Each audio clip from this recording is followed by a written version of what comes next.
having one person who's been through it, having one person who knows what it feels like to hear the words, "I'm sorry, it's cancer," it hits different. We had to do one, we were doing a side-by-side and we were doing daisies, and I don't remember which one that one was in. That's the first prose only I ever recorded. That is in not in the salon. Yeah. It's the third song. Dumb. It's dumb. It shouldn't surprise me that the thing that brought me back was the social aspect of it. Mm-hmm. The connection. Who can do that? And then this little voice was like, you could do that. You could do that. Sprayed the Kool-Aid everywhere. I tried. I was poking at him. Hey, you would love this if you would just get in. Come on, give this a try. I guarantee you're gonna love the most complex choreography, but there's still a pattern to it. Mm-hmm. It might just be a little wilder than your typical low flow. I gotta stop creating these excuses for myself even too. I went in and I did everything that the coaches tell you not to do. I got frustrated. I got upset. I missed a ton. I was beating myself up. I may have cried. I was like, I did all the wrong things. What other communities are this? This is what I needed. Yeah. This is what I've been looking for. Blah, blah, blah, blah, blah. And so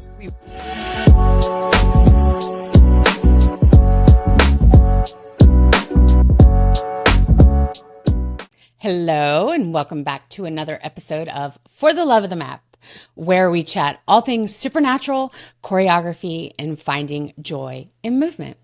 I'm your host, MJ, and today I have the absolute honor of introducing you guys to my dear friend, Miranda. Some of you might know her from your leaderboards as the MadMouse, because she's crazy. So yeah, welcome to the show, dude. Yay! Thank you for having me. I'm so excited. This is awesome. I'm so excited to be here. I really thought I would have to do a lot more convincing to get you to come on the show. Like bribing, maybe? No, much like a lot of us, I think I'm one of those people that once you get me started talking about supernatural or my journey or anything like that, I have drunk the Kool-Aid. I am ready to spread it to everybody, and you're probably going to have to tell me to be quiet. Stop talking now. I am open and honest with everybody. Everybody at work, all of my friends and family, I will talk to anybody about supernatural or my journey or anything, anytime, all the time. Yeah. Well, I'm excited. I think that's probably why we're not the only reason why we're such good friends, obviously, but what brought us together is because we're so willing and open and want to talk about supernatural. We're obsessed. Yes, we have drank the Kool-Aid, and we enjoy talking about choreography together. Yes. Mm-hmm. Yes, exactly. Yeah. Yep. So I'm just going to get right into it. Okay. How long have you been a supernatural athlete? You and I started at about the same time. It was August. For me, it was late August 2021.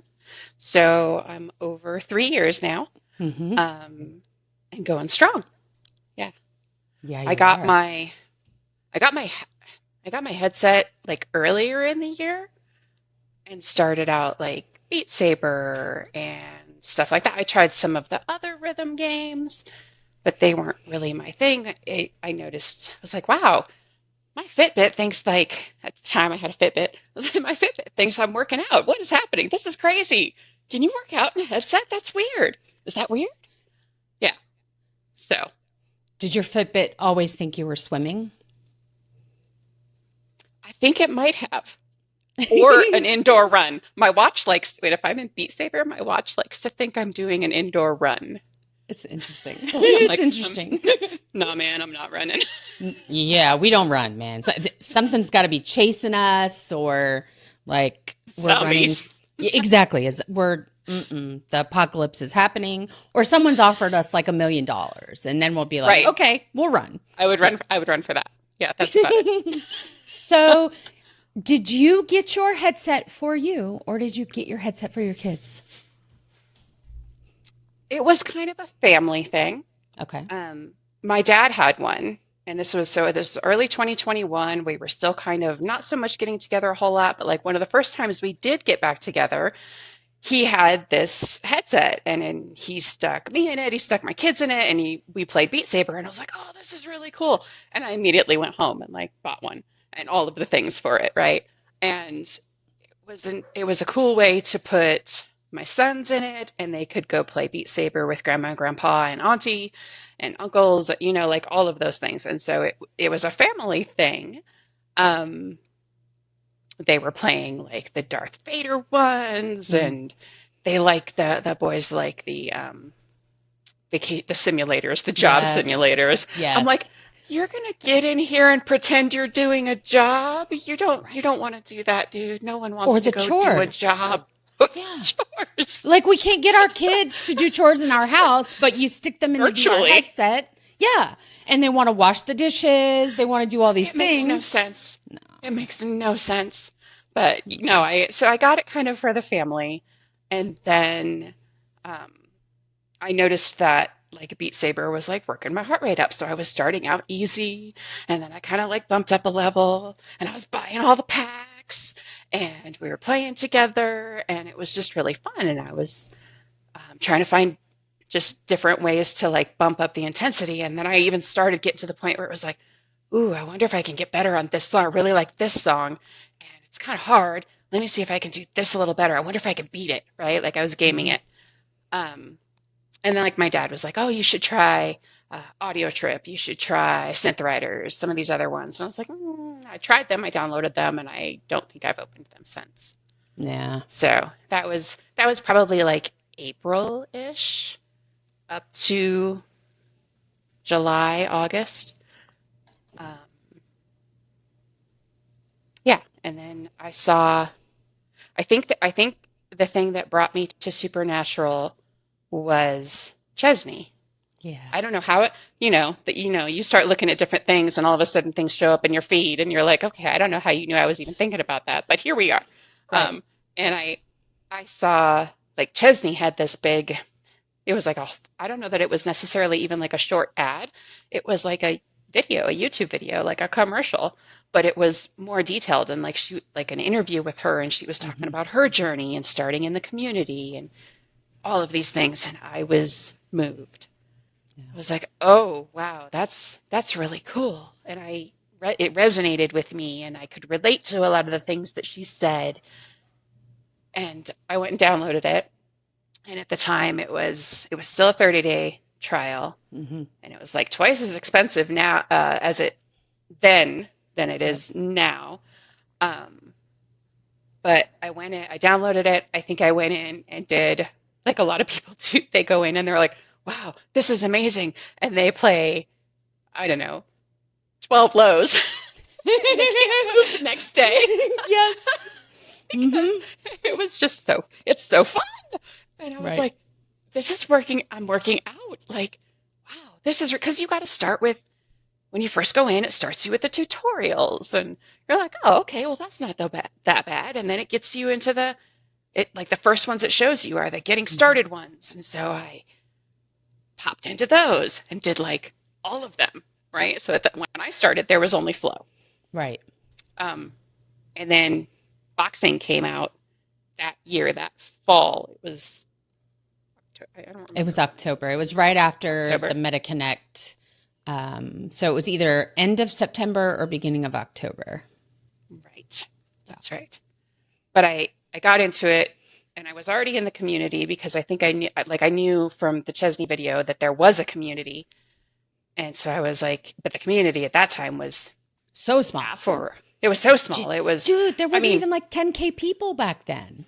mm-mm, Mm-hmm. no. And now they're 110K, right? Like, It's crazy. but it smelled like it felt like a smaller community, 10,000 people, 10,000 of your best friends. But I was already like in there, right?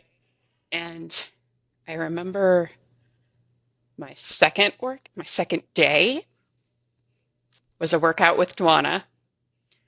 It was like a Rebel Bells or something like that. It was Mm. like a Take the Stage, Rebel Bells.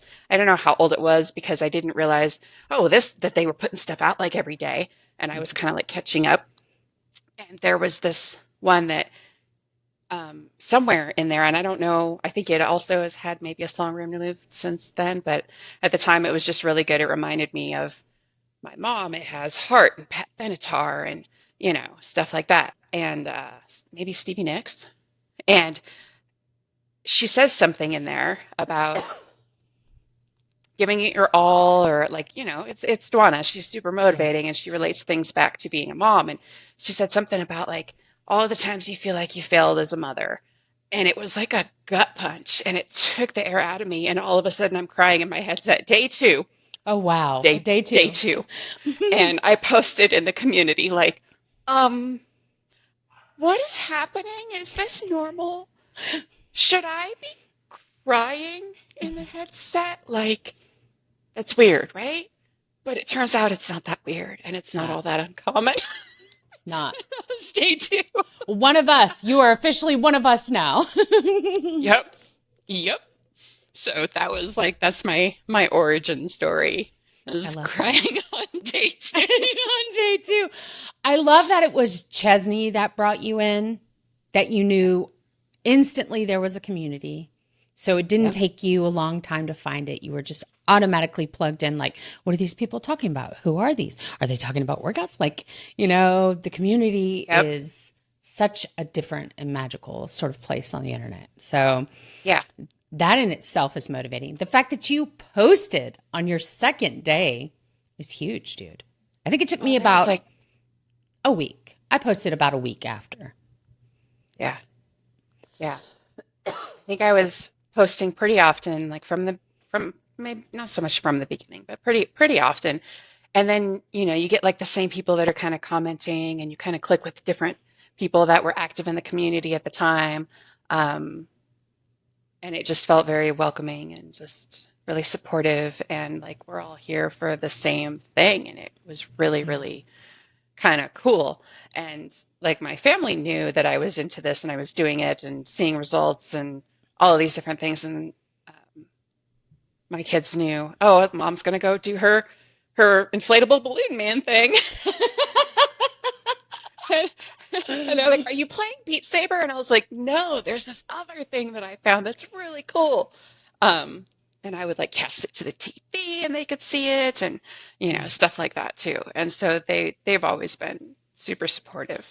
So that was in August and I started like doing the measurements and I lost, inches. And I wasn't so much doing, everyone tells you don't get on the scale all the time, don't judge it by that. But I lost inches and inches, right? From August for even just the first few months, couple of months. Um, yeah, that was That's cool. amazing. Doesn't your husband also play Supernatural? Yes. Took a Yes. while. Took a while. Oh, Like really? I I I sprayed the Kool-Aid everywhere. I tried. I was poking at him. Hey, you would love this if you would just get in. Come on, give this a try. I guarantee you're gonna love this.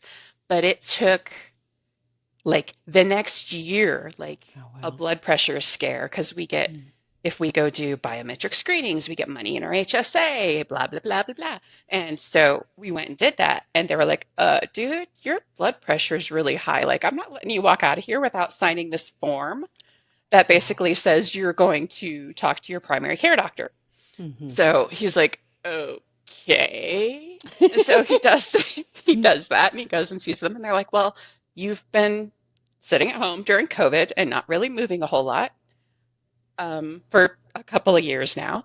Yeah. And is there something that you could do, even in your home, that would get your heart rate up, would get you moving? And he's like, oh, I'm never going to hear the end of this. Exactly. He's like, oh man, this thing my wife's been trying to talk me into. Oh no, here we go. Here we go. And he got in, I think it was like end of the year 22 time frame, towards the end of the year, and like he's a guy, right? So he gets in and thinks about working out and drops 40 pounds in 4 months. I'm like, Yeah. I'm very happy for you. Great job, honey. Awesome.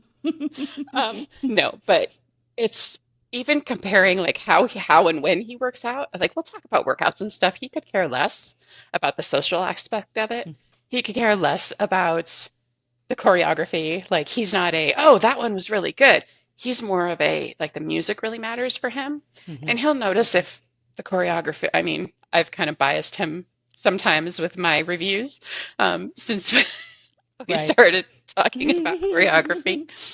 But I try not to do that now. I was like, hey, so you did that one today. What did you think? And so, but still, he doesn't care about the leaderboard. He doesn't follow a ton of people.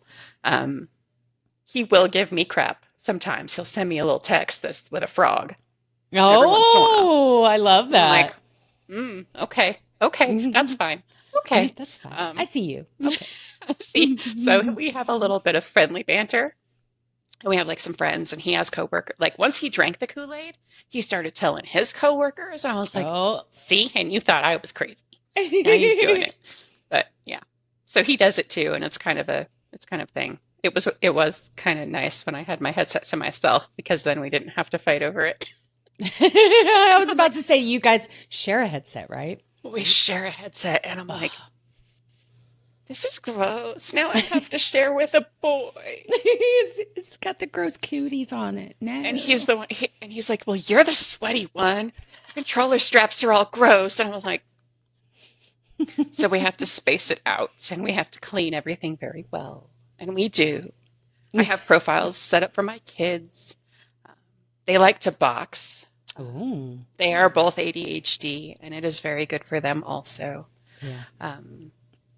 So I know there's a lot of people in the community that talk about we have a neurodivergent community as well, right?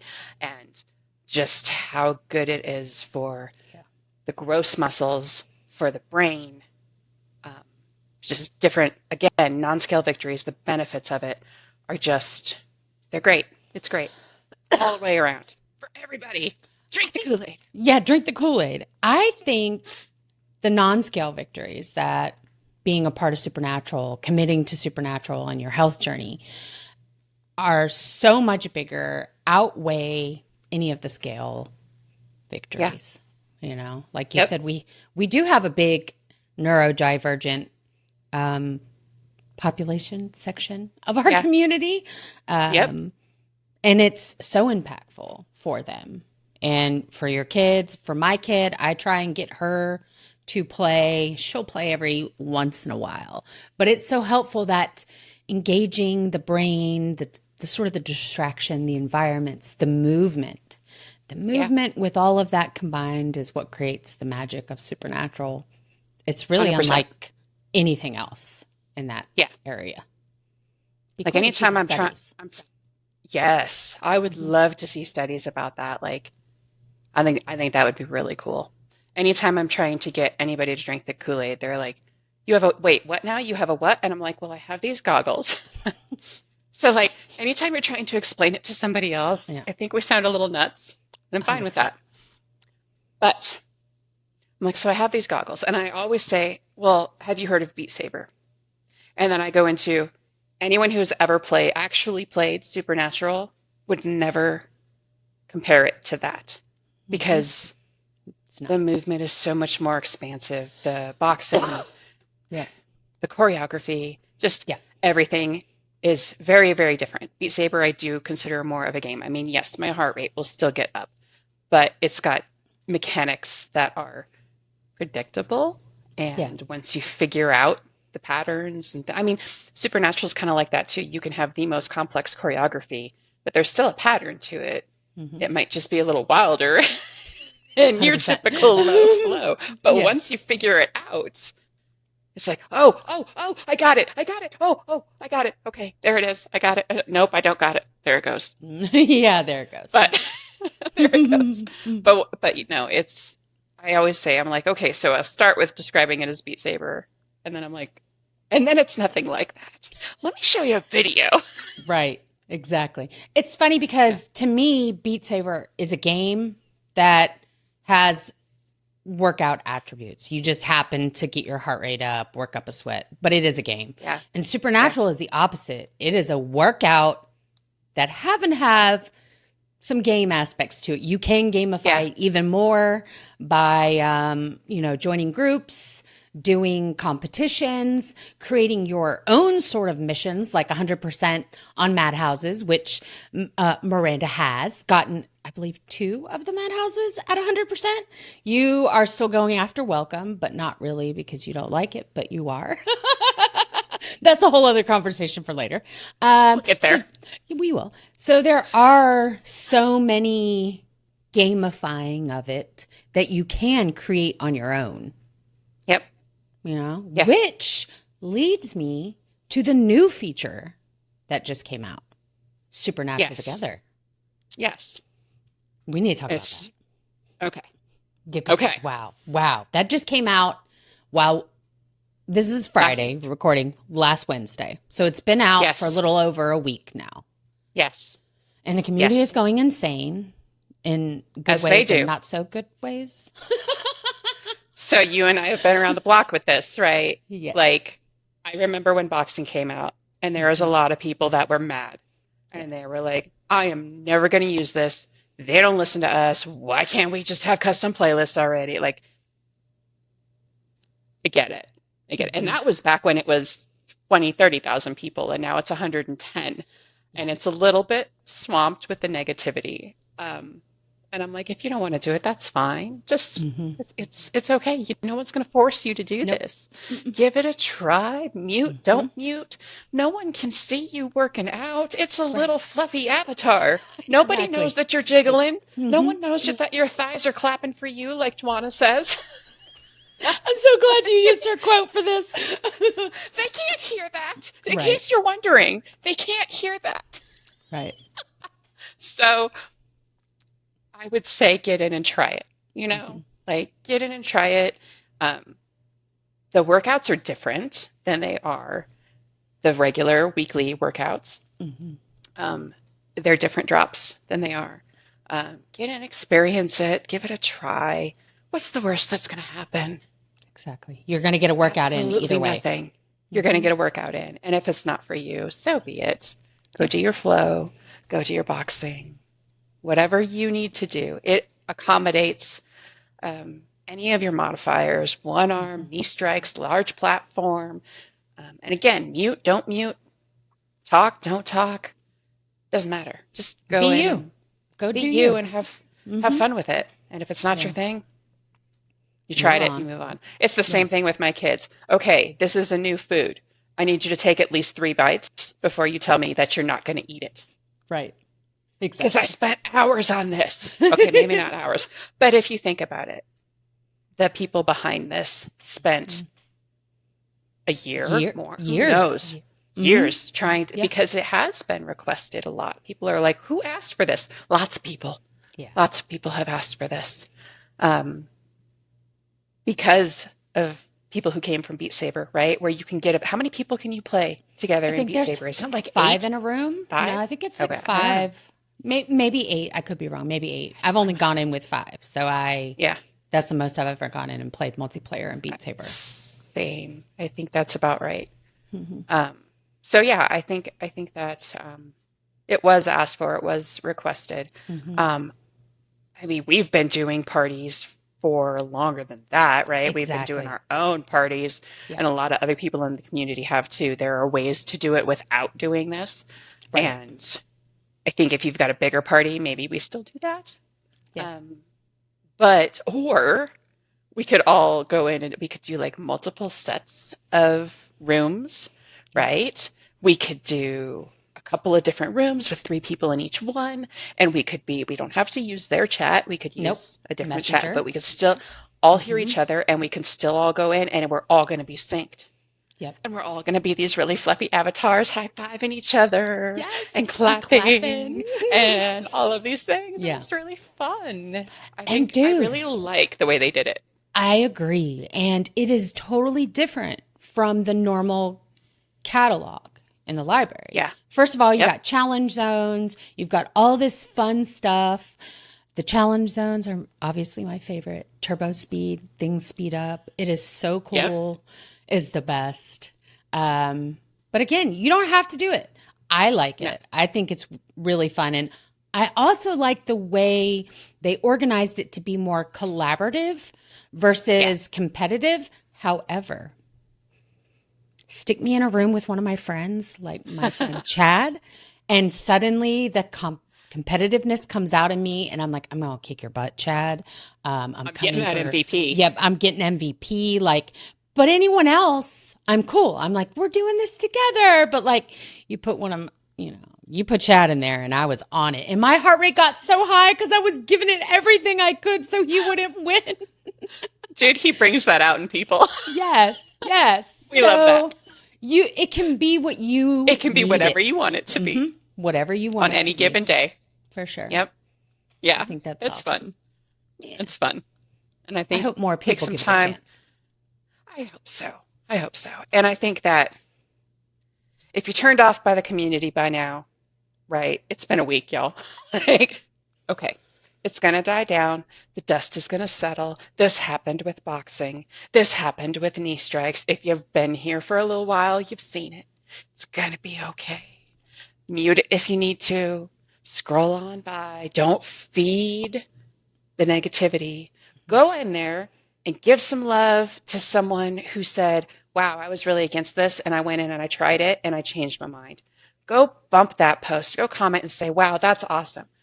Like if you find yourself withdrawing from that, go find the positives and like feed that. Yeah, Right? There's a Mark quote in there somewhere where he there talks is. about feeding the wolf inside, feed the beast. There's two different wolves. There's a light and a dark, and whichever one you feed is the one that grows. I Yeah. don't remember what workout that's in, but I know I I'm think pretty he sure that was a said it a Mark couple quote. times. It is a Mark quote. And I'll put the quote up here if you're watching YouTube. And Now we have to go find we it. have to go find the workout.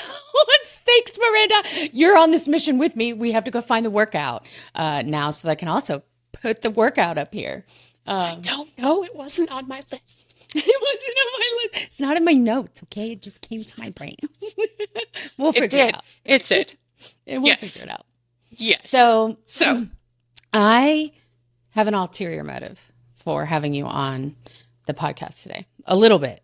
Obviously, you are my yes. dear friend. I believe that your supernatural journey, your story, is very relatable to others. And I also believe that others will find great comfort in it. I It hope is so. October, which is, Is it? it is October, which is Breast Cancer Awareness Month. And It is. I knew back in February of this year that you would be on the show in October because I want you to share your story with the world about your breast cancer diagnosis, everything that you sort of went through while still working out in Supernatural, the community. Yeah. I'd really like to share that with the world. And Yes. so that was my ulterior motive to have you on the show today. I am happy to. And there are people that, and I'm totally open about it. Mhm. So the first thing that I will say is through my journey, having the community, having the support, right? Like you have your family, they're very supportive. My family was so there for me. Friends, coworkers, family that I haven't seen or talked to in years came out of the woodwork. They were arranging things. It was so beneficial and meaningful. Supernatural became almost like my support group in that sense. But I also had one person that I knew through someone else. Like she was a friend of a friend. We were friends on Facebook. And once it all kind of hit and I posted about it, she reached out to me. She was a survivor going on 20 some years.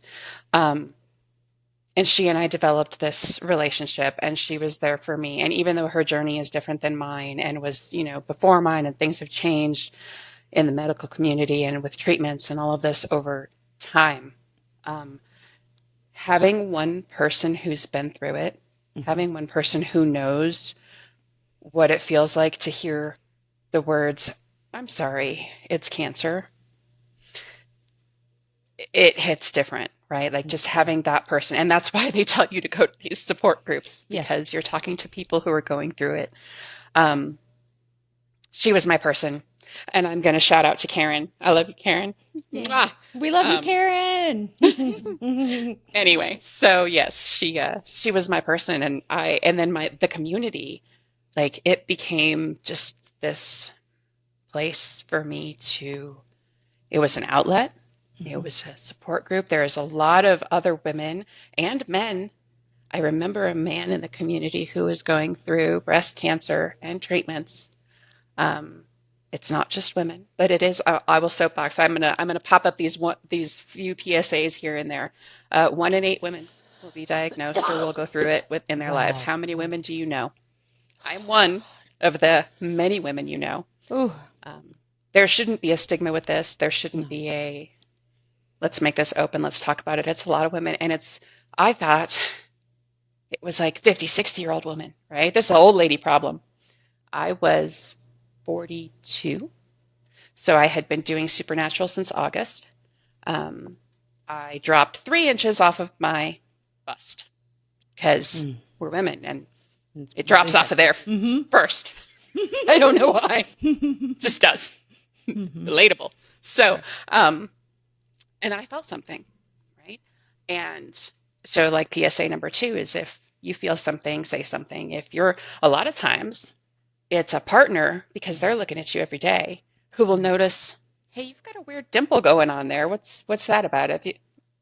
So if anybody notices something, if you feel something, you say something, you go see your primary care doctor. And I did, and I think that was in like September, right? Like within the first month, I lost like 3 inches off of my bust and felt something. And so I went in and I talked to my primary care doctor, and she's like, it's probably nothing. Yeah, they try their best to not say yes or no, but it's probably nothing. It's probably dense tissue, whatever, but get it scheduled, get it checked out. And she kind of like did a rush on it. And she did it with an ultrasound at the time. So like all of that was in the orders because normally you go and you get the scan and then you go home. Yeah. And then you get a call back, which is the worst. And then you go back in because they want additional imaging, and then you go home. And then you get a call back, right? And it can be many. So I was lucky. I had it scheduled. It was the Monday after Thanksgiving 2021. So it was Monday, November 29th. And I went in and I did the scan, and I'm in my little pink. They warm them up for you. They're so nice. I'm in my little pink gown. And then I go wait in the waiting room. And they're like, they'd like to see some additional imaging. And like, you can see, I'm like texting my husband and my mom and my sister, right? Group text. And you can kind of see it, the anxiety kind of rising up a little bit with each progression of this. But it was all in one day. Oh, wow. I was there for a few, like 2-3 hours. I was by myself because I thought it was nothing and it was going to be routine. And so I go in and I do one set of scans, and then I go sit in the hallway. And then they call me back. Okay, well, they'd like to do a couple others. Okay. And then I go back in the hallway, and they're like, well, let's go in and do the ultrasound. And so then they have a tech come in and they do the ultrasound, and she's going around and she's taking pictures and doing all of these things. And then I go back and sit in the hallway, and the radiologist looks at it. And then the radiologist calls me into her office, and she's like, well, there's something that we probably would like to biopsy on both sides. Do you want to do that today, or do you want to come back? And I'm like, I'm here. Right now. Let's just do this. Yeah. And I'm lucky in that way because God, the waiting is the worst. If you have to go and come back and go and come back and go and come back, like the waiting and the head game that is, it's the worst. So I knocked all of that out in one day. So she comes in and she does a biopsy, like 2 or 3 on the left and 1 or 2 on the right. And that thing sounds like a shotgun going off, and they numb you, but it's scary. It hurts. You feel it. Scary. So one of them did not numb the way it was supposed to, or we didn't wait long enough, and that thing went off, and I about punched her in the face. Because I I jumped. You're not supposed to jump, but I Right. jumped and it hurt. And then she says something like, oh, well, sometimes if it is abnormal cells, they don't respond to the numbing the way they're supposed to. So then I'm laying there and I'm like, oh my God, oh my God, oh my God. And that's when I started Yeah. crying because I'm like laying there on this table by myself. And she's like, oh, no, no, no, no. I mean, that doesn't mean that it is or isn't. And so then she's like trying to backtrack. But and then I'm laying there and I'm like, so she's like, oh, well, you're going to take it easy. Go take some ibuprofen. We're going to send you home with some ice packs, all of these things, right? And I'm like, and as a supernatural person, the first thing you ask is, when can I work out again? Right? When can I work out? That's when you know you're Hooked. addicted. Yes. Hooked. You're hooked. When you have some sort of medical procedure and the first thing you ask is, when can I work out again? Because she was like, well, is it like upper body? I was like, yeah. Yeah. It's basically I'm going to be flailing my arms around for like an hour and a half. When can I do that? Yeah. When can I do that? And she's like, I'd give it at least 48, if not 72 hours. I'm like, okay. Yeah. And I was bruised all to heck. And so then I go home and then you wait. And you wait for the results and you wait for the call. And so then they call and you get that, I'm sorry, it's cancer. And I don't remember much else of that conversation. Blackout. Yep. It's just kind of fuzzy at that point because you're like, uh-huh, uh-huh, uh-huh. Okay, what do I do next then? Right? And so it's my particular type of cancer is DCIS. It's ductal carcinoma in situ. So it's like in the milk ducts. Yeah. Except the fact that I could feel something. It was a fairly large something, which means it had kind of already grown to being outside of the ducts. So PSA number 2 is early scans are important. Baseline scans are important. I had my babies late. I had them in my 30s, mid-30s. I was busy having babies and didn't have time for that. So when I was diagnosed, I was 42, and given the size of it, she said it had probably been there for years. So baseline scans are important. I know so many women who are diagnosed in their late 30s and early 40s now. This is not an old lady disease. Yeah. So that was Tuesday. That was the next day they called me. And then it actually, we complain about how slow the medical field can be, but when needed, they can go all gas, no brakes, right? True. I did MRI on Thursday. We drew blood to go for the genetic sequencing to see if I had BRCA1, BRCA2 genes. And then we waited for that because I have a family history of it on my father's side. My paternal grandmother died from breast cancer when I was I was a baby. And I think some of the women on that side have had their experiences with it, and some of my cousins. And so we have kind of a higher family history on that side, but not so much on my mother's side. Okay. But we went and we did the blood work. And PSA number 2 is, I don't know, it's more than 80% of women who actually are diagnosed with it don't have the gene. You can have family history. Cancer doesn't care. You can have family history. You can not have a family history, but it was all of okay, let's go do this test. Let's go do that. And then, so there's all of this waiting in between and everything. And with the biopsy, they go and they do certain typing of it, but I still didn't have a stage, which is something that you really associate with the big C, right? You associate it's stage this. I didn't get that until the final pathology report after the surgery. But we were they didn't stage it for me until then. But they were like, okay, well, this is what we're going to do.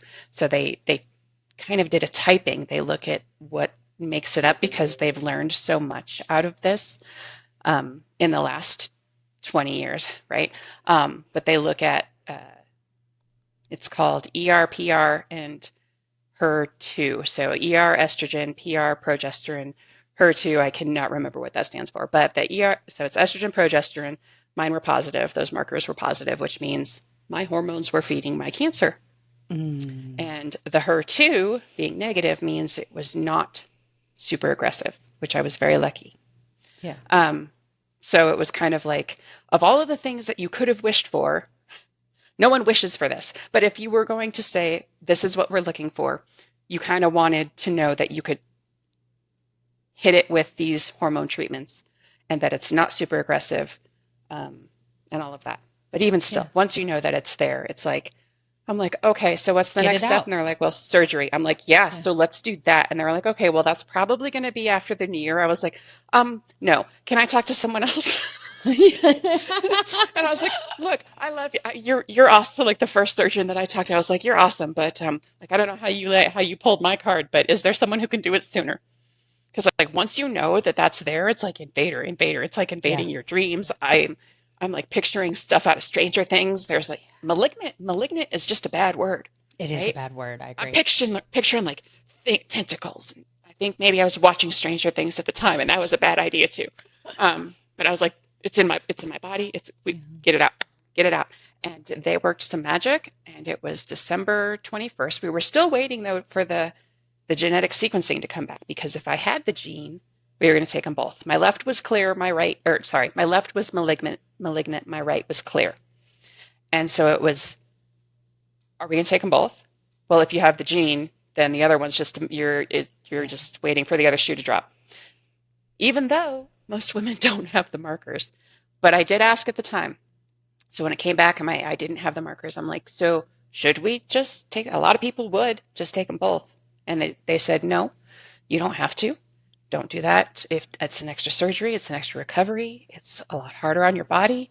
You don't have to do that. So we'll do just the left. And I said, okay, ASAP. And the scheduler worked some magic, and it was December 21st. So guess how I spent Christmas? Yeah. Exactly. Wow. It was an overnight stay. It was actually pretty easy. It was pretty quick, but it was an overnight stay, and then they sent me home with medications and again, how long before I can work out again? 4 weeks was the answer. 4 weeks. 4 weeks. Wow. And in between all of this, it's like, hurry up and wait. Okay, do this and wait. So we were like doing this testing and then wait. And it was a lot of like one step forward, two steps back. How do you tell your kids? How do you tell? My kids were 6 and 8 at the time, and I was 42, and they were boys. So my littlest one is like, well, am I going to get it because you had it? And I was like, well, I hope not. And he's like, can boys get it? We don't have boobs. Right. Can I say boobs? We don't have boobs. And I'm like, yeah, you don't, but men can still get it, but it's much more rare. But again, it was from the lips of babes, right? Like it's one of those. That was probably the hardest thing, right? And it's like you're trying to be strong, but at the same time, they need to know that you're. That was the hardest part, man. That's a scary, scary thing to go through on your own, but then to have small children to have to explain it to, and explaining it to them brings out even more emotion. It's a lot. It is a lot. And I put it out in the community once I was able to verbalize it because that made it real, right? Okay, I'm done crying in the shower. I can say this now. I have cancer. It makes it real. And I put it out in the community because I knew I'm not the 1 in 8. Come on, there's women in this community who have or are going through it. And there were. And so like the whole next few months and even like the next year of all of this was so tied into my supernatural journey. And it was I went in and I smashed these targets when I was feeling overwhelmed and mad. Like you go get the rage out. I do those rock hards. I go get the rage out. And then I have ones that are going to make me cry and do them. Oh, the meditations. I could not go into the meditations. Yeah. Not at that time. That was not a thing I could do. Later, yes. But I kept going and I kept working out all the way up until the day before my surgery because it was therapeutic for me and it just helped me work through it, made me stronger. And so when I told my kids and they're like, well, how bad is it? And again, I wasn't staged yet and I didn't know. And I was like, it doesn't matter. I'm going to fight. Mama's a fighter. We're going to fight, right? Because what's the alternative? We're going to fight. And you're going to, how can I help, right? But they worry, they worry. And all of their little worries and insecurities, all of them come out like at bedtime, right? And then it's like, okay, one more day. We're going to get through one more day. And so we just kept plugging along to that, marching towards that surgery date. And we took just the left side, stayed overnight. When they did it, they also did a sentinel node biopsy where they go and they inject you with dye right before the surgery. And they can check to see if it has gone into your lymph nodes. And at the time when they do that, you also agree if they think that it has gone into any of your lymph nodes, they're just going to take those too. So coming out of my surgery, the surgeon, and like they look at those, so they took 3 at the same time with my surgery because they traced it to 3 of my lymph nodes. And at the time of the surgery, their first glance in the OR said, it's not in your lymph nodes. So we went into Christmas. I was doped to the gills, pain meds, but we went into Christmas thinking I was clear, wasn't in the lymph nodes. Thank you, right? Right. 2 steps forward, 3 steps back. And then the pathology report comes out and says, just kidding, it was in 2 out of the 3. And I'm like, okay. Merry Christmas. Okay, awesome. Yeah. Cool, great. And then it's, well, we're all like, okay, what next? So it's let it soak in. And then I couldn't work out. Yes. Because I'm still in this 4-week moratorium. And so it's like, okay, what do we do next then? So then they're like, well, we're going to do a PET scan, PET scan. I cannot remember what that stands for either. But they inject you with radioactive sugar because your cancer will feed off of that and it will light up in this particular scan if it hitched a ride on your lymph nodes and is anywhere else in your body. So we put that on the calendar. We had that done. Put it on the calendar for January 12th. And in the meantime, I'm still trying to get better. And when you have any type of surgery like this, they put drains in because when you cuts, whatever, your body flushes the area with fluids and all of that. If you leave it in there, it's bad. It can cause infections, all of these things. I did all the right things. I got them taken out when we were supposed to and all of that. I got the all clear to take them out heading into New Year's. And then infection. And I ended up back in the emergency room because it was just like out of the blue. And I was still on like rotating Tylenol, ibuprofen. So I didn't have a fever. I didn't have some of the warning signs to go with it. So all of a sudden it was just like, it's red, it's inflamed, it's hot, it's gross, it's right. And I'm like sitting there crocheting and I was like, am I having a hot flash or something? What is going on? What's happening? And my husband looks at me and he's like, your tank top is wet. And I was like, he's like, you're oozing. I was like, oh God, what is happening? And he's like, we probably should take you to the emergency room. Isn't this what they said to look for? And I was like, I don't know. Where's the paper? And so we're like trying to find the paper that has the things that we were supposed to watch for. And I was like, oh yeah, look at that right there. Okay, we should probably go to the emergency room. It's like New Year's, man. Oh, it's crazy. It's at night. I'm in Colorado. It had snowed. The roads were terrible. Mom's 45 minutes away. My sister's 45 minutes away. My mother-in-law is 45. Like, we're kind of in the middle of everybody. Yeah. I have a lot of family here. My dad is up north. But they're all 45 minutes to an hour away on snowy, icy streets. So I'm like, it's 8 o'clock at night. We're going to throw the kids in the car. I'm texting my mom. Can you get to my house? Can you come stay with the kids? And she's like, yeah, absolutely. So he drives me to urgent care and drops me off because he's going to go take the kids back home and leave them with my mom. Right. And I walk up to the urgent care and it closed at 8. Oh, no. So texting him, dude, come back. Come back. Oh, no. Back. He's like, well, you're lucky. I was just down the street at the gas station because we needed gas. So he Right. comes around, comes back, drives me across the street to the hospital, drops me off at the hospital by myself. This is January 2022. Everybody's hacking and coughing. It's still COVID Yeah. times, right? Like, it's like, oh, awesome. And so he drives the kids back home, leaves them with my mom, comes back. And so then they go through all of this stuff. And again, it's New Year's. And I'm like, oh, this is stupid. And they're like, we've reached out to your surgeon. The surgeon on call looked at everything. We're going to admit you.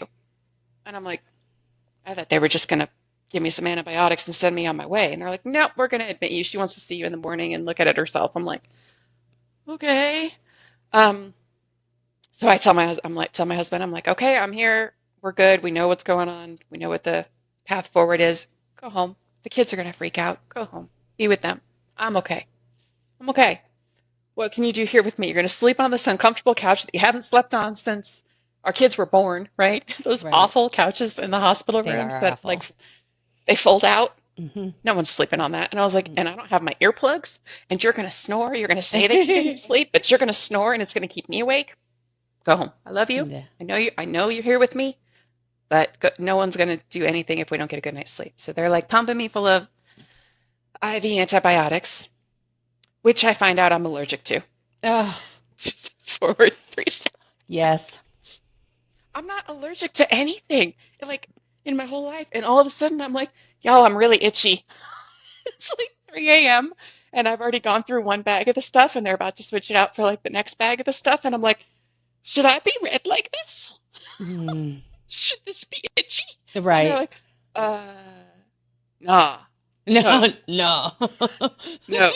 Okay, so we're going to keep giving you IV fluids, Yeah. but we're going to wait for your doctor to come in the morning and see what she wants to do.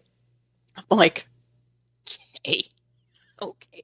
So it was a rough night, but it was, again, it was the shit. My surgeon comes through in the morning and she's like, okay, well, we're going to see, because they're taking blood all the time at this point too, and checking like my white blood cell count.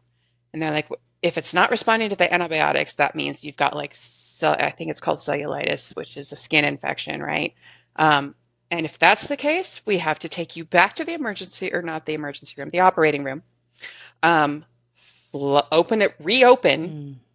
everything, Clean flush it. it out, Hmm. clean it, and we start over, Mm. which we did not have to do, That's thankfully. good. So the antibiotics did their job, and then they sent me home. They actually put another drain back in. We left that bad boy in there for like longer than we needed to, just to be sure, Right. even as uncomfortable as it was, because they're the most uncomfortable things in the world. Hmm. But we left it, and then once all of that was said and done, I came home. The antibiotics worked, the pain meds again, the drain, and so like it was another like week or two, right? And then it was like, oh hey, you can go do your PET scan now. So it was still a lot of hurry up and wait and hurry up and get the next thing. And oh, by the way, you got the final pathology report and you're stage 2 because of I think I was stage 2A, just because of the size of everything. But oh, we think we got it all. You've got good margins, all of these things. So that was all good news. And then you get to go get injected with radioactive sugar and scanned and go see if it hitched a ride on your lymph nodes and is anywhere else. Mm. So I went and did that. And my scan came back clear. Yes. So it was like, okay, I can breathe. It's not anywhere else. And the whole time, like, the family everybody's there for me. It's really, really great. My coworkers are the best. They arranged like a meal train for me. If you've never heard of that, people sign up. There's a calendar and they sign up to bring you food. Mm. And they're like just dropping it off on my porch, leaving recipes. I have so many Tupperwares. The kids are eating and I'm not cooking. It was brilliant. greatest. It was wonderful. Yeah. It was the greatest. And so I got to kind of do what you need to do, right? You need to heal. But I didn't have my outlet. So I'm like posting and I'm like scrolling through and I'm seeing other people doing stuff. And I remember posting something in the community. There was one that was like, I'm sitting there and I lay in bed with my little one at night till he falls asleep. We always have dad sits in with the oldest one. I sit in with the youngest one. Sometimes we flip flop, but that's what we do because at some point they're not going to want to do that anymore. And I'm just going to ride that train until it stops. You better. Because this is when these questions come out. And so I'm sitting there and I'm scrolling through the community and there's somebody doing Tutu Tuesday. And there's these people out there doing these side by sides. And my son, I thought he was asleep. I thought his eyes were closed. And he's like, why are they wearing tutus, Mom? And I was like, well, it's Tutu Tuesday. He's like, I don't know what that is. And he's like, how come you didn't do it? Is it because you're still healing? And so like then all of these things come out. And so I remember like posting things like that and still staying engaged with the community. And it was helpful for me, you know, to take that and to put it out there and still get responses back. And seeing you guys in your tutus, like I had the biggest smile on my face. I missed it so much. And it was like, why? This is crazy. This is crazy. Why do I miss this so much? Yeah. So I waited 4 weeks to the day before I could get back in again. And in the meantime, I also had to do, well, and then I started radiation. I did a 3-week course of radiation. And like through all of that, they tell you physical activity. I'm seeing all these statistics, right? Like how much it knocks down the chance of recurrence. And it's not a small number. I'm a math person, okay? It's like 20, 30%. It's in that, it's a pretty big number. It's significant. If you do 30 minutes a day, your doctors are telling you to do this anyways. They've been telling me to do this for years. Could you fit in 30 minutes a day, 5 days a week of cardio? Maybe a couple of days of resistance training, which is what they started to add in once I went to PT. But like, I'm not going to get up at 4 a.m. and drive to the gym in the cold in Colorado. I tried. I had a membership. So it was also my physical therapy, right? And then they kept saying, well, you're going to be tired. You're going to be tired because you were under anesthesia. You're going to be tired because your body is healing. You're going to be tired because radiation itself doesn't so much take it out of you, but you're having to go do it every single day. So it's 5 days a week for however many weeks. And just that, it just takes it out of you. I mean, my drive there and back was longer than the actual treatment. But the whole common theme through all of it was, if you're feeling this, go get some exercise. Go outside, go for a walk, get in the sun, whatever. And so we did a little bit of that, but I waited like 4 weeks to the day and like got in and felt like coming home, right? Like it was like my body wasn't ready. It really wasn't. It was so tight and twitchy, the nerves and everything in places that I did not anticipate, all down my side. Oh, wow. Like it was falling. It was crazy. Just like where it was all down my, like way down into my side, my ribs and stuff down here. Everything just kind of went, what did you do to us? And so those flowy flows started with lows, and those flowy flows helped me stretch without hurting too much. Yeah. And again, like just being able to post in the community about how I was feeling and how my body was feeling. The comments, the support, the coaches were in there cheering me on. And it was cathartic. It was healing. That's a good word. I can totally relate to that for sure. So it was just something I needed to come back to, you know? And like eventually and then I was like real spotty. So I just kind of fell off and my energy tanked and I was just kind of out of it for a while. But I would throw a workout in here and there, and I remember when I did a post and I kind of like went back through my journey and I looked at the calendar and it was like I'd have a streak for a week and then I'd be off for 2 or 3 and then I'd have a streak and then I'd be off and then I'd have a day or two here. It was real spotty all through like summer of 2021. But I was going to PT and she was like, a lot of women who come see me after something like this can't even wash their own hair. Like they can't because it's still so tight and whatever. She's like, what are you doing? I was like, let me tell you about this little thing called word Yeah. vomit. Like, it just, Hmm. let me tell you all of this stuff. And she's like, huh, that's really cool. I think I could recommend that for some people. Right. Um, yeah, so that was really fun. And so she was like, after a while, like I went and they worry about, because they took lymph nodes, they worry about lymphedema. But that movement inherently has a little bounce to it. It's going to help that stay away and not set Yeah. in because there's Help not really move. anything. Hmm. Yeah, just movement is going Hmm. to help stave that off. So like she's like, yeah, just keep doing what you're doing. And I'm like, okay. But I had kind of fallen off the wagon. I was like, yeah, all right,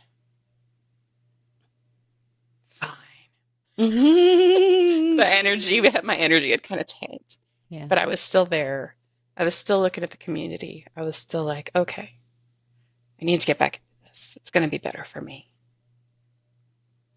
And I ended up with COVID at the very end of No. my radiation treatments. My dear child brought it all home for us for the first time for Valentine's Day. I remember it was Valentine's Day, and I'm like testing every day. Like, I'm fine, I feel okay, but it was still a time where the last thing you want to do is go walk into a cancer treatment center where Yeah. these people already have tanked immune, because it wasn't just radiation, it was radiation, chemo, it was like a whole center. And you don't want to go in there and give it to all these other cancer patients who are fighting for their lives.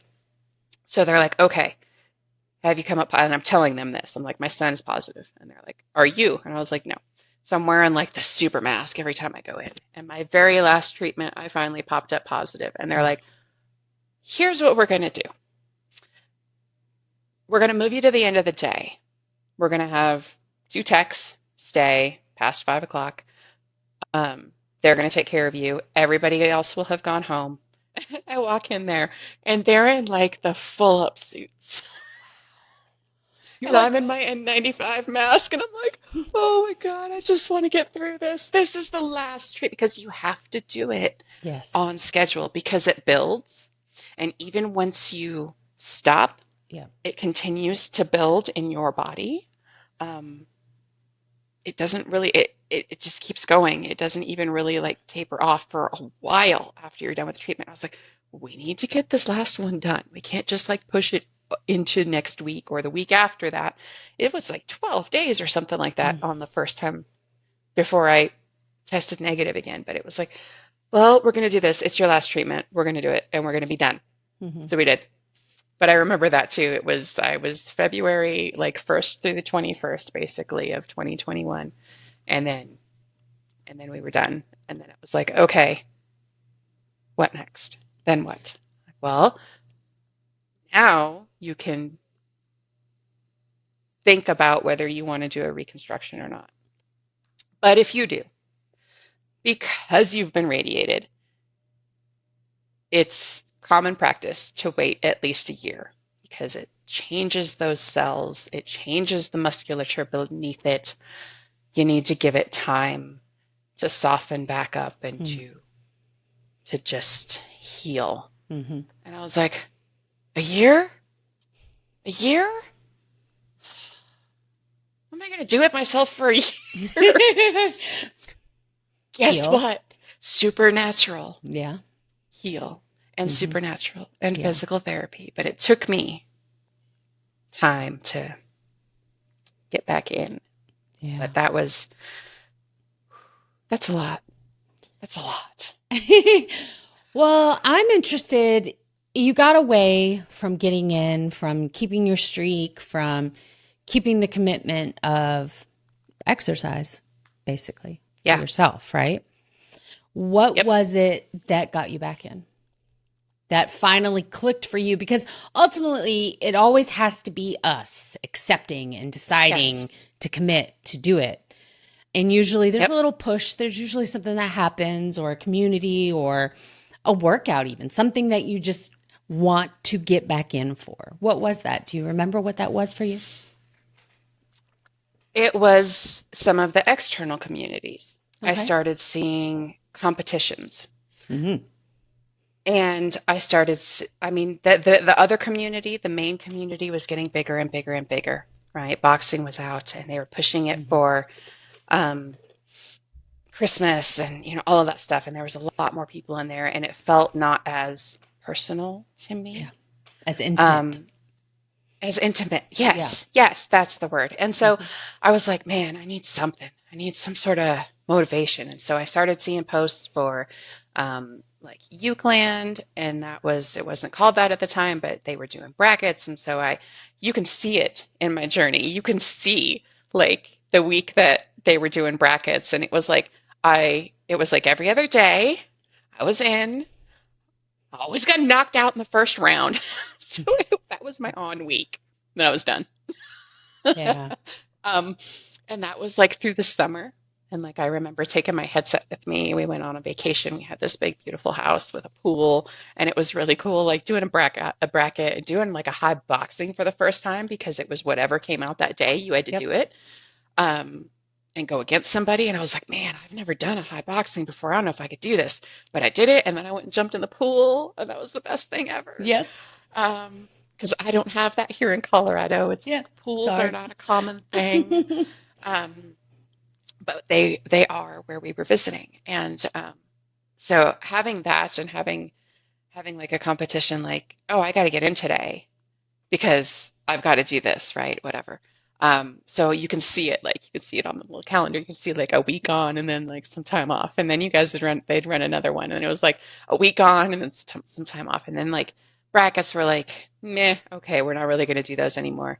And then there was team competitions came out. And Mm-hmm. so I think the first one, Was our first team competition was Harry Potter, yes, the endish of 2022 was October. when we did our first team competition in Euclid. Yes.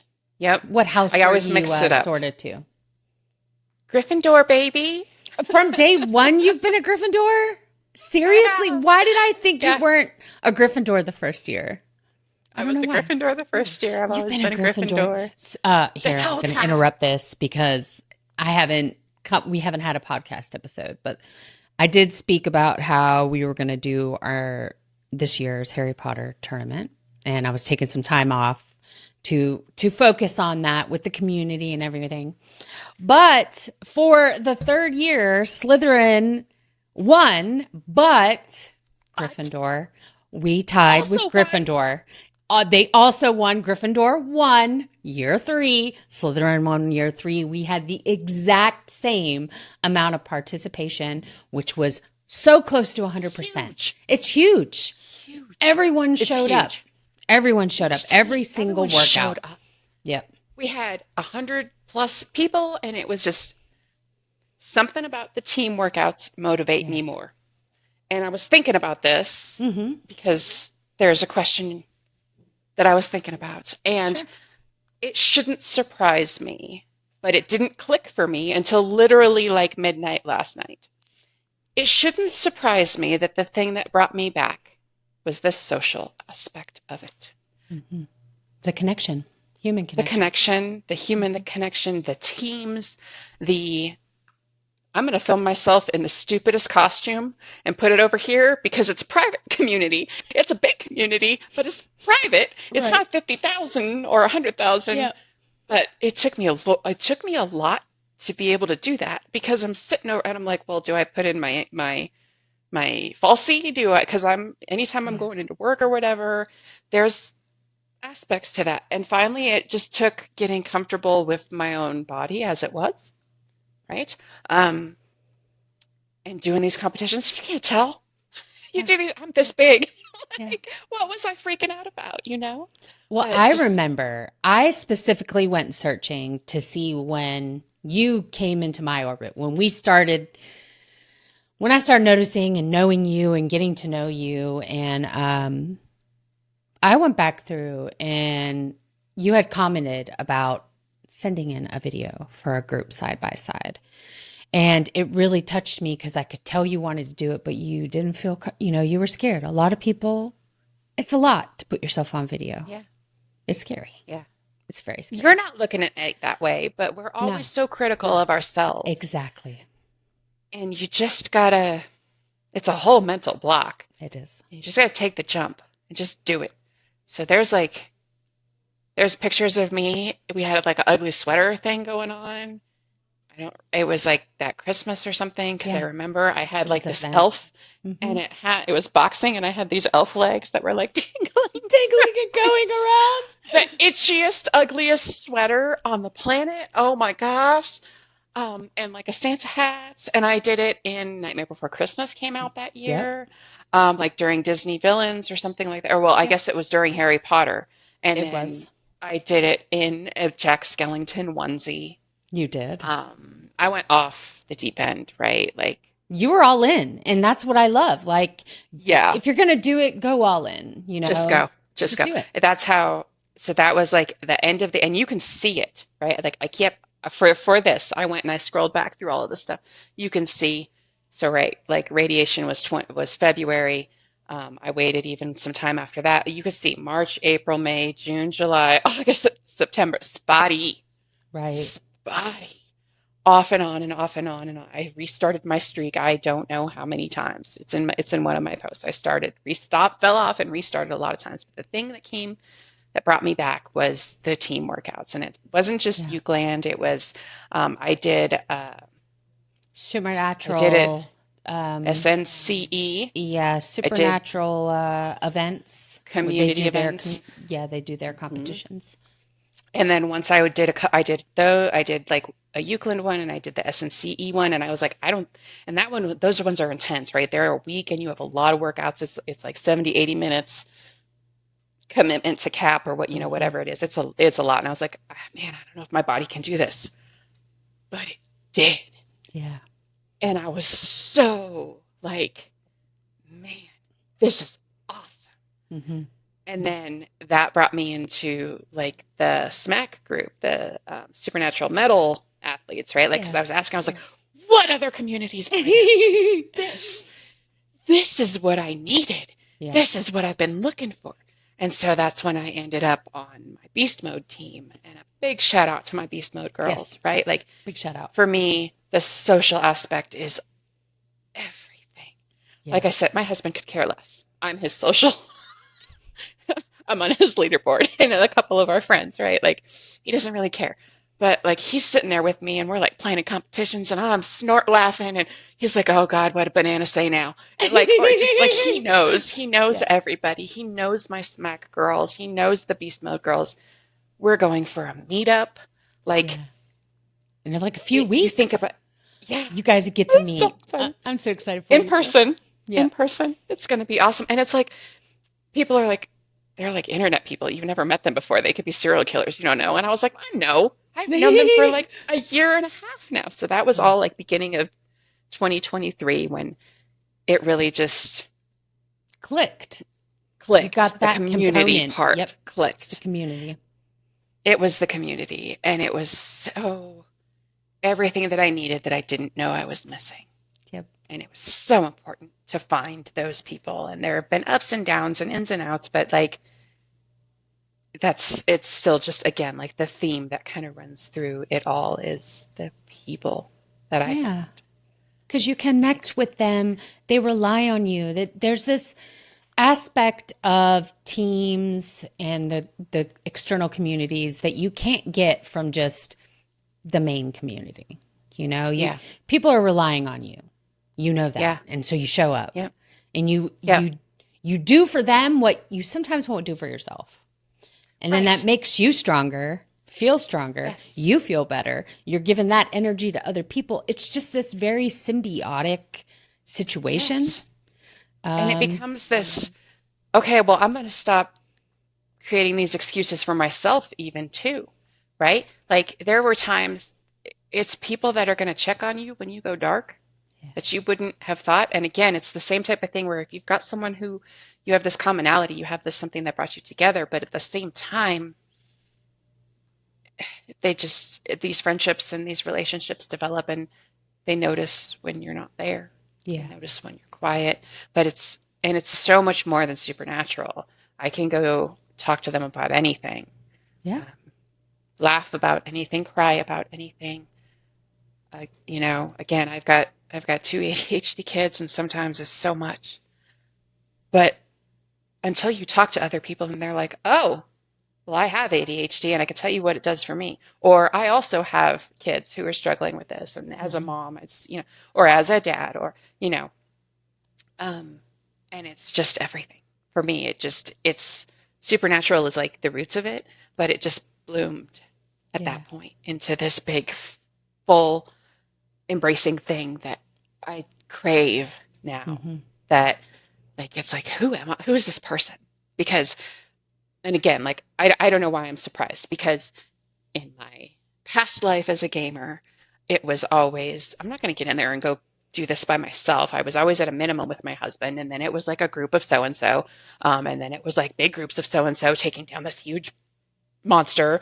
So we did like raids, and so like when we did these huge online group things, right? It was always a social thing. We're in Discord. There's a ton of us talking. We're working together Mm-hmm. for this common goal. And then that was like all through the gamer stuff, right? And then even when I had other fitness journeys, it was never by myself.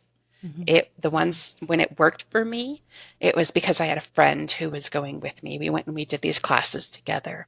Or you had like a group thing, you would go in and you guys had like a group share. And so it was, for me, it was never a solo journey. Yeah. So I don't know why it clicked for me literally last night that it's the social part of it Yeah. that I relate to. Same. So yeah, It's that's absolute same for me. And I think because finding the teams, finding our people in our group, it's really motivated myself, and I know you as well, because yeah. now you're a team leader. Now you're helping other people find their people and encouraging large groups to do things they thought they could never do. Yeah. That is what it feeds our soul in a way we didn't even realize Yeah. we needed. And it keeps us showing up every day. It does. Such a It huge keeps part. this journey going, right? Like how Yeah. many, again, it's like I could fall off anytime, any day, but I'm going to come back for this, that, or the other thing. Or Mm-hmm. like it really just became part of my routine. And, I think if I was alone, I probably would have fallen off by now, Yeah. you know? And it was also, again, it's like just this thread through my whole journey. Like we're halfway, by the way, we're halfway because there's another thing coming. I decided I wanted to do the reconstruction because um, I was 43 and cancer free, and I decided the falsies suck, and it's uncomfortable, and I don't want to go through the rest of my life like this. Right. And so it was a decision that I made. And so while I'm doing these team events, and so like end of 22, beginning of 23, I'm starting to look at the options. What type of reconstructions can we do? What are the different things? And so I had been referred to a specific plastic surgeon, and I had gone to see him, and we did not click. Mm. So PSA number 247, I don't know what we're on now, but this is the other PSA. Be your own advocate for your health. And if you don't click with somebody, if this is a person who's going to be cutting you open and doing something to your body, if you don't click with them, you go talk to somebody else. You have that right. Yep. You ask for a second opinion, and they're not going to be offended. This is their job. This is their life. People do this all the time. We have a program through my work even that is an entirely separate medical help for the employees. They will take you have to release your medical files to them, but they have their own experts on staff. They were sending me pamphlets. They were sending me information. They were sending me books. They were like, we can set up a meeting. We'll give you second opinions. We'll have our surgeons look at it and see if what they're saying makes sense for you. And it was just a completely unbiased second set of eyes, like information. Mm. You've got to be the advocate for that. These are your doctors. You trust them. You expect them to be the experts and tell you what they think is right. But if you feel in your gut that it's not for you, then it's not going to hurt anything to talk to anybody else. Again, there was a lot of hurry up and wait. And I was like, or in February, right? February was my 1 year past radiation. I was like, okay, let's go. I'm ready. Come on, let's go. Except I didn't like this guy.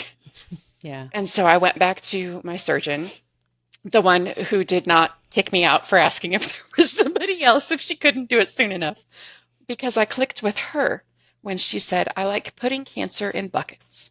I was like, you're my girl. All right, cool.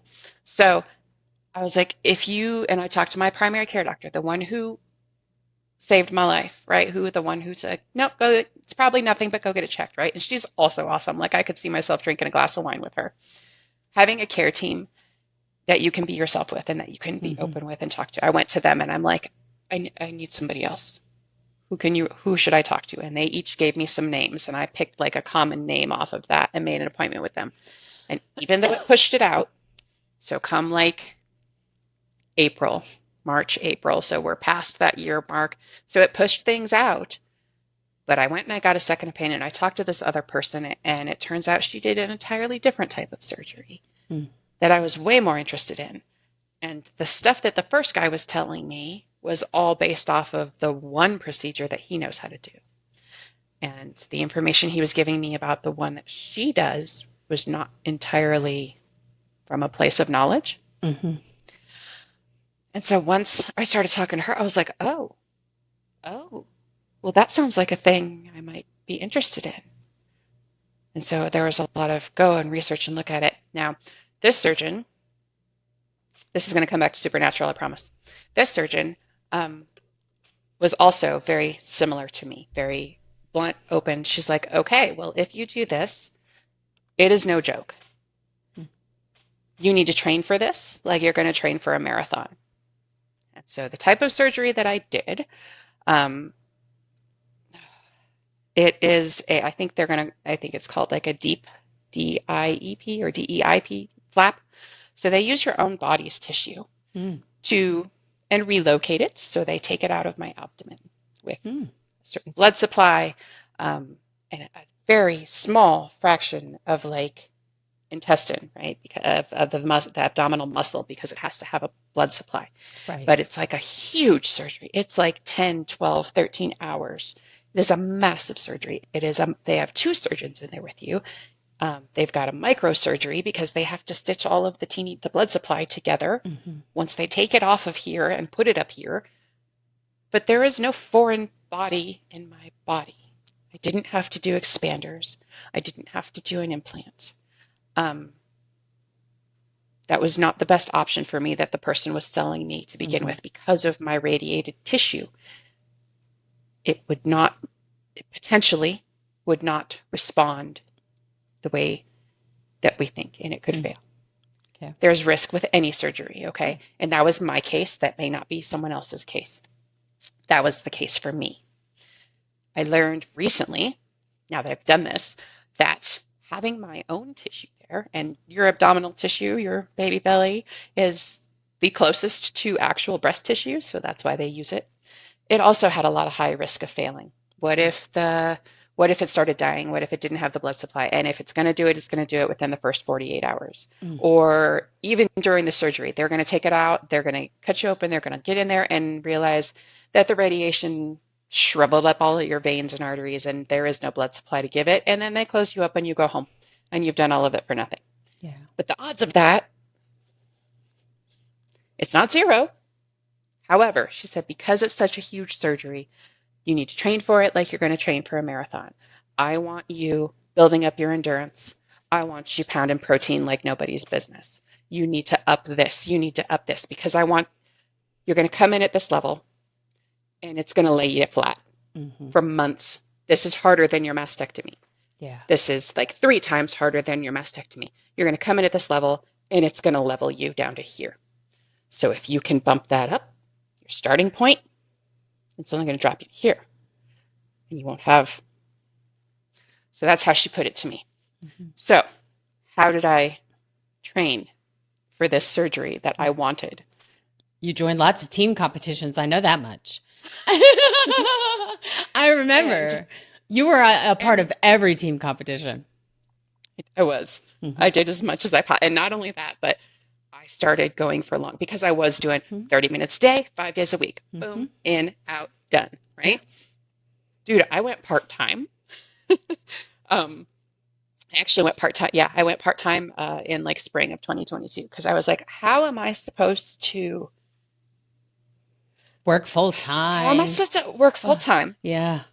We were starting to go back into the office. Mm-hmm. I have a 45-minute commute. I'm like, how am I supposed to, mom, work full-time and work out and build back me and take care of me? Because the physical activity aspect, as we already said, is a huge deal.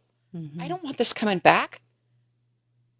Self-care, all of that is huge, and you have got to stop feeling guilty about it, women.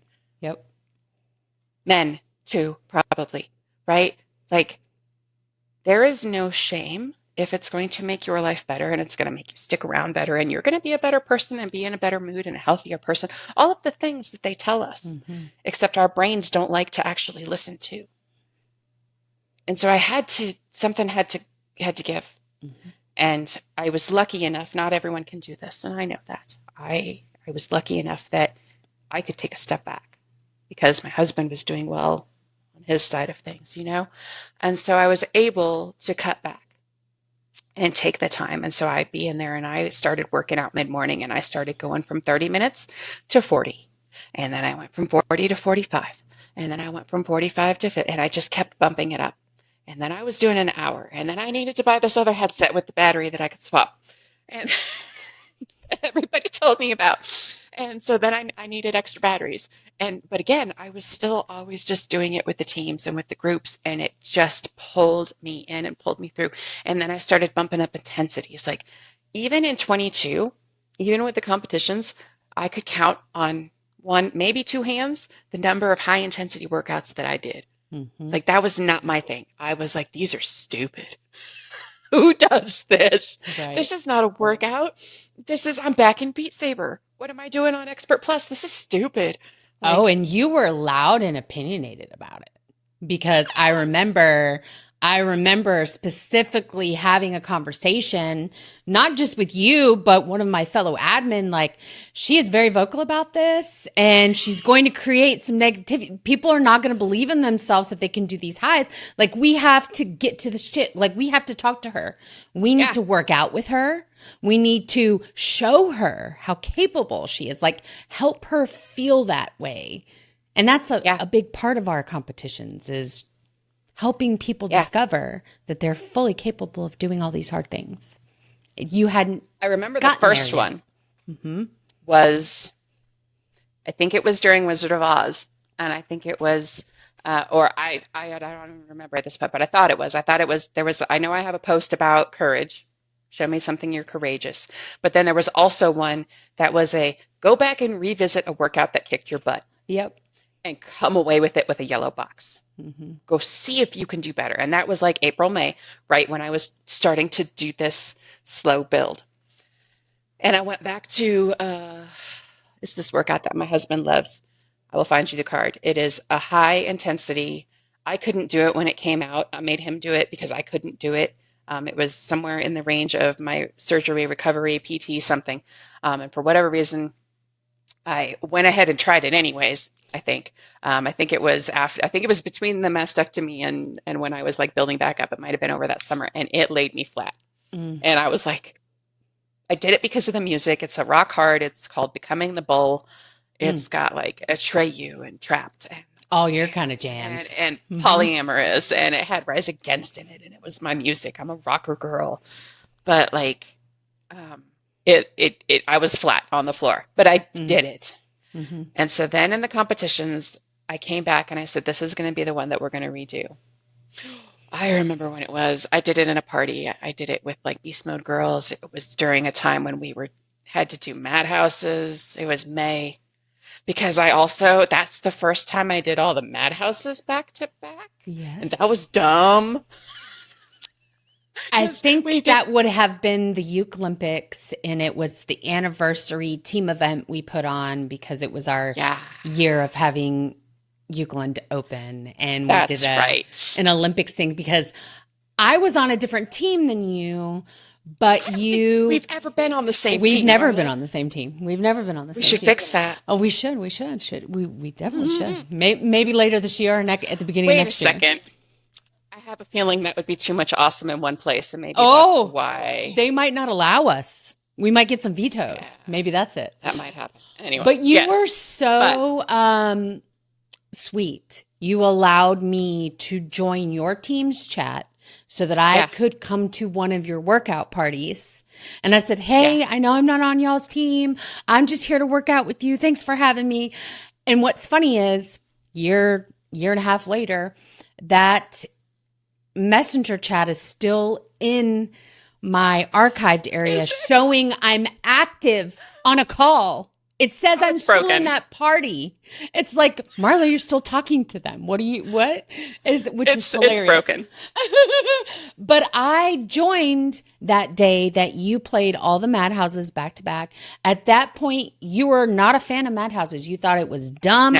No way anyone could do this as a workout. It's more of like a game. I played one Madhouse. It was Return to the Madhouse with you. I left that party. And the next thing I know, I see a post from you that you did them all of them. Not my idea. And I just thought to myself, she's turning around.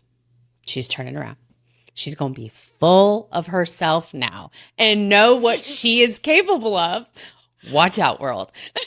Well, okay. So we have to back up to that because I was terrified. So I think even during early in the year, Disney, like Heroes versus Villains, there were like pros onlys that were in there.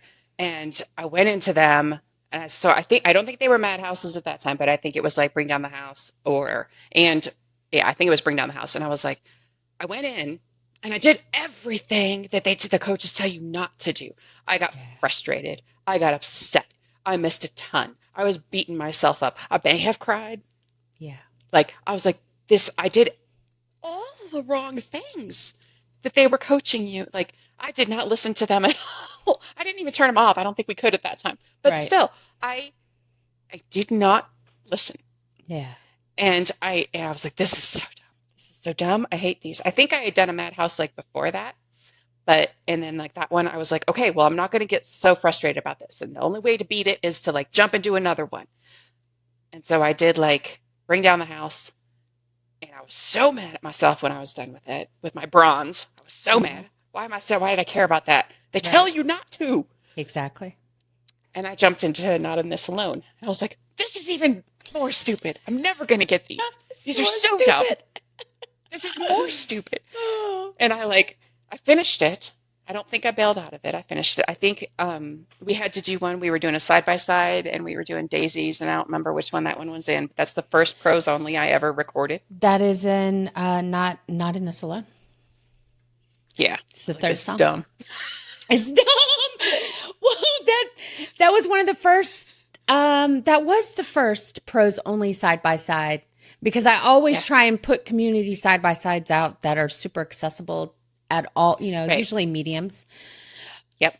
But we had never done a pros, and I was like, I'm just going to put it out. We're doing 2 a month, so if they can't do the pros, they can do another one. But I want to do a pros, and I was so shocked when you were like, I'm sending a video. I was like, what?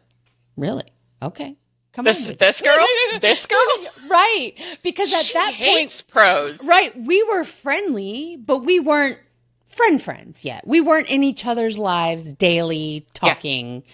So I knew you as one of the Euclid community. To that. I think it might have, because we were talking back and forth. You were nervous about sending in a video, and I did what I always do and talked you through it. Yeah. I get it. It's very vulnerable. Yep. You're not going to be great at it, but you got 25 other people doing the same thing. Just do it to be with us, Yes. Mm-hmm. Yep. And this was, I think you'll know this probably off the top of your head. When did Return come out? Oh, shoot. Was it March? It was March. I can't remember the exact date. Well, but it was March. The thing is, today is October 4th, and today is the 2-year anniversary of Forget the Madhouse.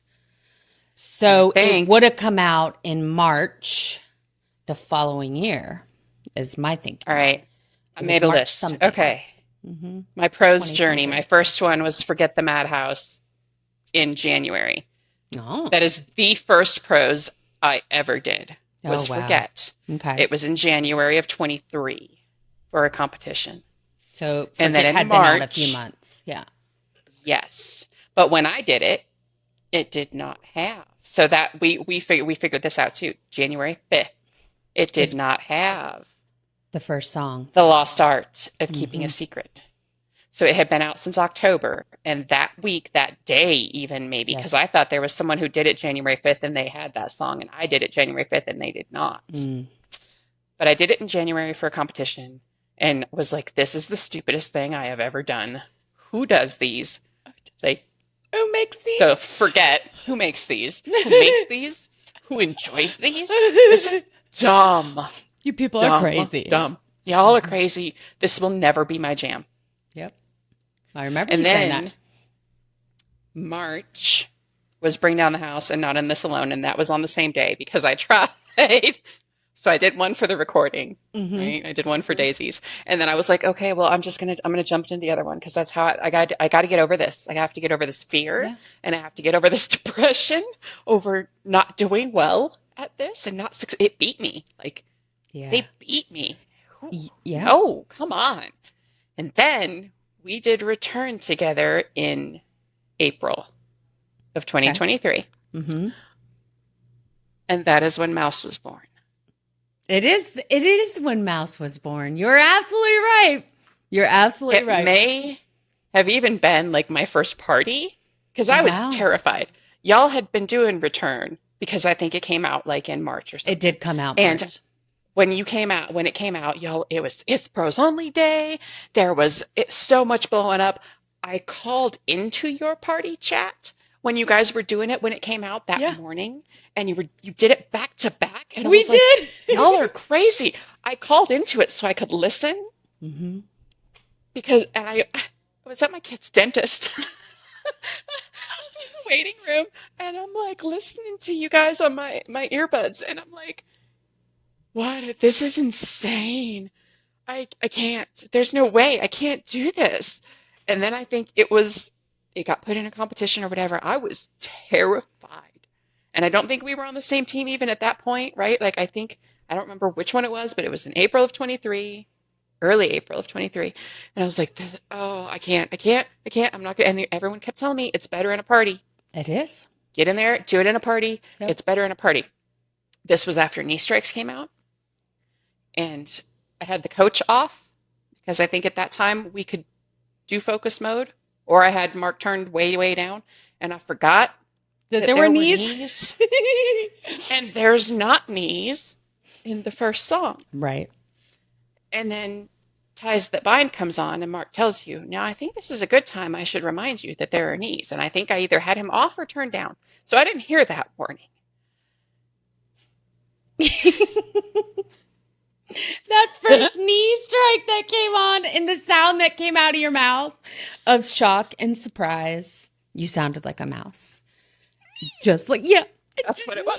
And then every time a knee would come on, you would do it. I was hysterically laughing. You were laughing. Everyone in the party. We were having fun. It was fun then, you know? It was fun. It was hence hilarious. why I'm always like, if you're scared to Madhouse, do it in a party. I'll play Do with it you. with somebody. I will play. Reach out to me if you're scared to play a Madhouse. Mouse will even play with you. We are huge, huge Madhouse We'll fans. tell that story. Yeah. And that is so that fun. is how Mouse was born. And It so is. the nicknames that have evolved from that came through the other competitions. There was the Uke Olympics, and I was a pirate captain, a rum-addled pirate captain on Non-Scale Victory Island. And so then I was Captain Mouse Sparrow. Mhm. And then there was like a Phoenix team, and then so like it's just evolved. And then in May, went during I think Uke Olympics, then that was when I actually this is when the tide turned, okay? I can tell you exactly when the tide turned because this person who in January, not 4 months before, was like, this is the stupidest thing on the planet. Who does these? Bailed on her husband and best friend. I remember it being like a cold, rainy day. I was supposed to go have lunch. I was off and I was supposed to go have lunch with my husband, my best friend and her husband. I have known my best friend since 8th grade, right? Like I've known her forever. And I was like, I'm not coming. And they're like, what? Are you okay? Are you sick? And I was like, no, but I'm a little bit mad. And, so, and I was like, they knew that I was heavy into the supernatural Kool-Aid at this time. And this is when my ramp up was starting. Because also in May, I remember going to lunch with my mom and my sister, like for Mother's Day. I had a date on the calendar for July for my surgery. Mm-hmm. So I had something to work towards. And I think this was before, I don't remember when Mother's Day would have been sometime in there. Okay. Mm-hmm. But I had bailed on them because I was like, well, we have to do 2. And at this time there was welcome. Yes. Forget and return. And then there was the quick hits. And then we had also lumped in Bring Down the House and Not in This Alone. Yes. With this because it's kind of, well, they had houses on them and whatever. So I was like, well, we have to do 2. And it was like, pick 2 out of any of the, and I don't remember if it was 2 specific ones, if it was welcome or if it was forget and return. But somewhere along the way, we did some math and it was Madhouse math. And so it made no sense. But we said, okay, well, you're halfway there. You may as well do them all. And I'm like, in one day, why would you, who can do that? And then this little voice was like, you could do that. You could do that. And we didn't do them back to back. I think we did like a couple and we had like different people with the first ones than we did in the second ones. And I think also like in that same time, I also did a workout that was the one that challenged me. And I came back to becoming the bull and I beat it by like a ton more. And so the confidence right, that it all inspired in me, who is this person? Like, I beat this workout that I haven't gone back to since I was at a low point. I beat it and I beat it hard. I bailed on people I love to do all the madhouses in one day. We did all of them. Yep.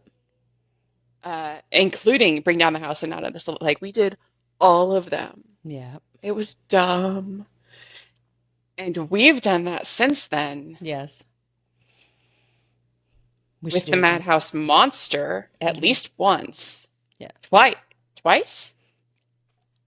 I have only completed all 4 of them back to back to back one time. We need to do it again. Thanks for joining us on today's episode of For the Love of the Map. As always, you can join the discussion in the private Facebook group and follow along with show updates on Instagram and TikTok. Links can be found in the description below. If you find value in the show, please share it with your friends. Your comments, likes, and reviews are invaluable, and I cannot thank you guys enough. See you next time.